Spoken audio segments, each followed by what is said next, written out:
Hello everyone, this is lecture 3 in kinematics. और अब मैं शुरू करने जा रहा हूँ स्पीड एंड वेलोसिटी। अब हम लोग समझेंगे स्पीड क्या होता है और वेलोसिटी क्या होता है। तो पहले देखेंगे स्पीड क्या होता है। तो पहला टर्म है एवरेज स्पीड। डेफिनेशन है it is the ratio of total distance covered by the moving body in the given interval of time to the time taken. It is a scalar physical quantity with SI unit meter per second. The dimensional formula is LT to the power -1. Formula होता है average speed लिखते हैं, उसको represent करते हैं V average से। Representation का कोई भी हम लोग अल्फ़ाबेट ले सकते हैं, कुछ भी ले सकते हैं। यहाँ पे ले लिए हैं वी एवरेज। होता क्या है value? Total distance covered by time taken. The way of representing is delta S. Delta S का मतलब होता है कि जिस टाइम इंटरवल में जो पाथ वो कवर किया उसका डिफरेंस, ठीक है, यानी कि उसका लेंथ। मैं समझा रहा हूँ आपको अच्छे से। Delta S upon delta T. देखिएगा, सपोज कीजिए कोई पार्टिकल यहाँ से यहाँ गया, यहाँ से चलना शुरू किया, ये पाथ कवर किया, ये हो जाएगा उसका डिस्टेंस कवर ट्रैवल्ड। जो भी टाइम लिया हो, मानिए 5 सेकेंड 6 सेकेंड, जो भी टाइम लिया हो उसको हम लोग बोल देंगे इस टाइम इंटरवल को। जिस टाइम में वो ये कवर किया है डिस्टेंस, उस टाइम इंटरवल को बोल देंगे डेल्टा टी। तो ये लेंथ जो हो गया उसको हम लोग बोल रहे हैं डेल्टा एस, और ये टाइम कितना हो गया? Delta T. तो एवरेज स्पीड का फॉर्मूला होता है V average is delta S upon delta T. इसको और अच्छे से समझेंगे हम लोग एक एग्जाम्पल के थ्रू। सपोज कीजिए कोई पार्टिकल या बॉडी t बराबर 0 से चलना शुरू किया और t बराबर 2 सेकेंड के बाद 5 मीटर डिस्टेंस कवर किया और रुक गया। t बराबर 0 का मतलब ये नहीं होता है जहाँ से दुनिया शुरू हुआ। t बराबर 0 का मतलब होता है जहाँ से ऑब्जर्वेशन शुरू हुआ। यानी कि जब ऑब्जर्वर देखना शुरू किया उसको मान लेंगे उस इंस्टेंट को t बराबर 0, ठीक है। वहाँ पर वो पार्टिकल यहाँ पे था, चलना शुरू किया, एक पाथ कवर किया जिसका लंबाई था 5 मीटर। 2 सेकेंड के बाद वो रुक गया। पहला क्वेश्चन है find the average speed after 2 second. हम लोग जानते हैं कि भाई 2 सेकेंड के बाद वो 5 मीटर का दूरी तय किया है। समय कितना लिया? 2 सेकेंड। तो वी एवरेज कितना हो जाएगा? 5/2, यानी कि 2.5 मीटर पर सेकेंड। अगला क्वेश्चन है वी एवरेज आफ्टर 4 सेकेंड, यानी कि 4 सेकेंड के बाद एवरेज स्पीड कितना होगा। हम लोग जानते हैं कि t बराबर 0 से t बराबर 2 तक वो 5 मीटर चल चुका है और उसके बाद वो रुका हुआ है, वो रेस्ट में है, लेकिन समय तो चला बढ़ रहा है। तो 4 सेकेंड तक में वो 4 सेकेंड के बाद का जो 4 सेकेंड के ड्यूरेशन के बाद उसका अभी भी लेंथ जो है, वो जो डिस्टेंस कवर किया है वो कितना है? 5 मीटर। तो वी एवरेज कितना हो जाएगा? 5/4, that is 1.25 metre per second. अगर निकालेंगे वी एवरेज आफ्टर 10 सेकेंड, अभी भी वो चूँकि 2 सेकेंड के बाद चलना छोड़ दिया है, वो रुका हुआ है, तो जो लेंथ या डिस्टेंस कवर्ड है अभी भी कितना है?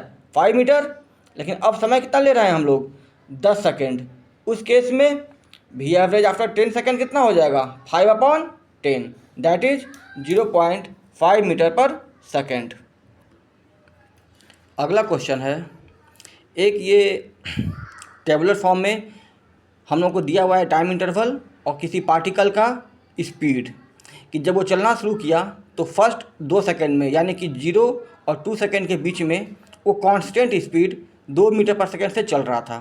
कांस्टेंट स्पीड का मतलब है कि लगातार उसी स्पीड से चल रहा है। यानी कि अगर कार में या फिर बाइक में जो स्पीडोमीटर लगा होता है, वो देखिएगा जब स्पीड बढ़ता है तो स्पीडोमीटर का कांटा बढ़ जाता है, और जब स्पीड घटता है तो वो कम शो करता है, ठीक है। हम लोग ऐसा बाइक यूज कर रहे हैं या ऐसा कार यूज कर रहे हैं जिसमें कि जो स्पीडोमीटर है वो जो दिखाएगा, यानी कि जो 0 और 2 सेकेंड के बीच में वो थ्रू आउट 2 ही दिखा रहा है। 2 से 5 सेकेंड के बीच में वो स्पीडोमीटर का जो कांटा है वो 3 दिखा रहा है। 5 से 10 सेकेंड के बीच में वो 4 दिखा रहा है, और 10 से 15 सेकेंड के बीच में वो 2 दिखा रहा है। तो सवाल है हम लोगों का, find total distance travelled by the particle and its average speed if the particle is moving along x axis। अब आप लोग बोलिएगा कि यहाँ पे पार्टिकल लिखे हैं सर, आप बता रहे हैं बाइक के बारे में, उसमें होता है स्पीडोमीटर, वो मैंने आपको समझाने के लिए बोल दिया है, ठीक है। यानी कोई पार्टिकल है, चलना शुरू किया, फर्स्ट 2 सेकंड में वो 2 के स्पीड से चला, फिर नेक्स्ट 3 सेकंड तक में वो 3 के स्पीड से चला, नेक्स्ट 4 सेकंड में वो 4 के स्पीड से चला, और नेक्स्ट 5 सेकंड में वो 2 के स्पीड से चला। हम लोग को पहला क्वेश्चन क्या है, डिस्टेंस ट्रैवल्ड। बचपन से पढ़ते आ रहे हैं, जो होता है formula distance is equal to speed into time. वहाँ भी हम लोग बोलते थे कि भाई वो कांस्टेंट स्पीड से चल रहा है, यानी कि स्पीड बदल नहीं रहा है। उस केस में डिस्टेंस का फॉर्मूला होता है स्पीड इनटू टाइम। तो हम लोग पहले निकालेंगे टोटल डिस्टेंस। तो देखिए पहला 2 सेकंड में कितना स्पीड से चला है, 2 के स्पीड से, तो क्या होगा डिस्टेंस कवर्ड 2 × 2। फिर 2 से 5 के बीच में जो टाइम इंटरवल है वो कितना है, 3 सेकंड, स्पीड कितना है 3 मीटर पर सेकंड, तो डिस्टेंस कवर्ड कितना हो जाएगा 3 × 3। सिमिलरली 5 और 10 सेकंड के बीच में जो टाइम इंटरवल है वो कितना है 5 सेकंड, स्पीड कितना है 4 मीटर पर सेकंड, तो डिस्टेंस कवर्ड कितना हो जाएगा 5 × 4। अगेन नेक्स्ट 5 सेकंड में 2 का स्पीड है, कितना होगा डिस्टेंस कवर्ड 5 × 2। तो जो टोटल डिस्टेंस होगा वो क्या करेंगे, सारे डिस्टेंसेज को जोड़ देंगे, वो जोड़ने पे कितना आ जाएगा 43 मीटर। अब देखिएगा t बराबर 0 से t बराबर 15 तक वो चला, यानी कि नेट टाइम इंटरवल कितना है 15 सेकेंड, तो टोटल टाइम कितना हो गया 15 सेकेंड। तो v एवरेज यानी कि एवरेज स्पीड क्या हो जाएगा, total distance by total time, यानी कि 43/15 that comes out to be 2.87 meter per second. अब मैं बता रहा हूँ, मान लीजिए कोई पार्टिकल चलना शुरू किया, वो पहले t1 सेकेंड तक v1 स्पीड से चला, अगले t2 सेकेंड तक वो v2 स्पीड से चला, नेक्स्ट t3 सेकेंड तक वो v3 स्पीड से चला। इसी तरह जो लास्ट का nth टाइम इंटरवल है वो मान लिया कि tn-1 से tn तक किस स्पीड से चला vn। बस ये कुछ नहीं, रिप्रेजेंटेशन है tn-1, ये tn, क्योंकि ये t1 था t2 था, हमको n वेरिएबल्स को रिप्रेजेंट करना था, तो पहला को लिख दिए t1 t2 t3 tn से जस्ट पहले वाला tn-1, और स्पीड को रिप्रेजेंट कर दिए हैं v1 v2 v3 vn। हम लोग क्या कर रहे हैं, we are trying to find average speed when a particle travels with unequal speeds for equal time intervals. इसका मतलब हम लोग समझेंगे। अब समझिए, इतना हम लोग को समझ में आ गया। There are n time intervals, the first one is t1 t2 t3, the last is tn, ठीक है। अब देखिए the speeds are v1 v2 v3 till vn। तो जो टोटल डिस्टेंस होगा वो क्या होगा, अभी जस्ट हम लोग एग्जाम्पल में देखे थे कि डिस्टेंस का फॉर्मूला होता है speed into time if the speed is constant. तो क्या होगा यहाँ पे पहला distance v1 × t1 that is v1 t1, next is v2 × t2 v2 t2, last क्या होगा vn × tn, वो क्या होगा vn tn, ठीक है। अब देखिए टोटल टाइम कितना होगा t1 + t2 + t3, last is tn। Average speed का फॉर्मूला हम लोग देख चुके हैं, कितना है total distance travelled total time, यानी कि v1 t1 v2 t2 v3 t3 + vn tn, सबको जोड़ देंगे डिस्टेंसेज को और टोटल टाइम को जोड़ देंगे t1 + t2 + t3 + ... tn, ये हो जाएगा फॉर्मूला। अब समझिए अगर t1 t2 t3 और tn सारा बराबर हो जाए, कहने का मतलब क्या है, यानी कि पहले सेकंड में v1 स्पीड से चला, अगले सेकंड में v2 स्पीड से चला, अगले सेकंड में v3 स्पीड से चला, लास्ट 1 सेकंड में vn स्पीड चला, यानी जो टाइम इंटरवल है वो इक्वल है।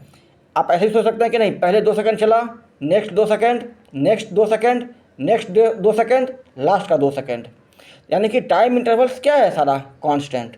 तो हम मान लेते हैं कि भाई वो जो कांस्टेंट टाइम इंटरवल है वो चाहे 1 सेकंड रहा होगा, 2 सेकंड रहा होगा, 5 सेकंड रहा होगा, यहाँ पे उसको हम लोग t मान लिए। अगर ये सारा t1 t2 t3 t4 और tn सारा t हो जाए तो हम लोग जो एक्सप्रेशन निकाले थे वो क्या हो जाएगा v1t, क्योंकि t1 अब t2 हो चुका है, v2t क्योंकि t2 भी अब t हो चुका है, v3t क्योंकि t3 भी अब t हो चुका है, लास्ट क्या होगा vn tn, वो भी क्या होगा vn × t, और टाइम इंटरवल क्या होगा, T plus T plus T plus T, कितना बार, एन बार। किसी चीज़ को एन बार जोड़ेंगे क्या होगा, एन इंटू टी, यानी कि एन टी। और ये भी क्या है, V1 T, V2 T, V3 T, Vn T, सारे में टी कॉमन ले लेंगे, टी बाहर आ जाएगा तो टी से टी कट जाएगा। तो जो फॉर्मूला हो जाएगा वो कितना हो जाएगा, V1 plus V2 plus V3 plus V4 plus dot dot dot plus Vn by N, that comes out to be V1 plus V2 plus V3 plus dot dot dot plus Vn by N. इसको हम लोग और एक अच्छे example से समझेंगे, देखिएगा। Suppose कीजिए कोई पार्टिकल चलना शुरू किया t बराबर 0 से, पहले सेकंड में 4 मीटर पर सेकंड तक की स्पीड से चला, नेक्स्ट 1 सेकंड में 5 मीटर पर सेकंड की स्पीड से चला, नेक्स्ट 1 सेकंड में 6 मीटर पर सेकंड की स्पीड से चला। हम लोग को निकालना है एवरेज स्पीड। तो बस बिल्कुल यही सिनेरियो है। V1 कितना है 4, V2 कितना है 5 और V3 कितना है 6। यहाँ पे V3 ही Vn है। और जो टाइम इंटरवल है कितना है, ये पहला टाइम इंटरवल, दूसरा टाइम इंटरवल, तीसरा टाइम इंटरवल, और तीनों बराबर है। और टाइम इंटरवल कितना है 1 सेकेंड, लेकिन हमको उससे मतलब नहीं है। नंबर ऑफ टाइम इंटरवल्स कितना है, 1 2 3, and all of them are same. Direct use करेंगे फॉर्मूला, क्या होगा average speed, V1 plus V2 plus V3 by 3, यानी कि 4 प्लस 5 प्लस 6 बाई 3, कितना हो जाएगा 15/3, that comes out to be 5 meter per second. Thank you. मैं बोलना चाहूँगा कि मैं आपको पढ़ा रहा हूँ, आप बीच बीच में स्क्रीनशॉट ले लिया कीजिए और अपना खुद का नोट्स बनाइए, ताकि जब आप रिवाइज करेंगे तो आप लोगों को ज़्यादा फ़ायदा होगा। ओके।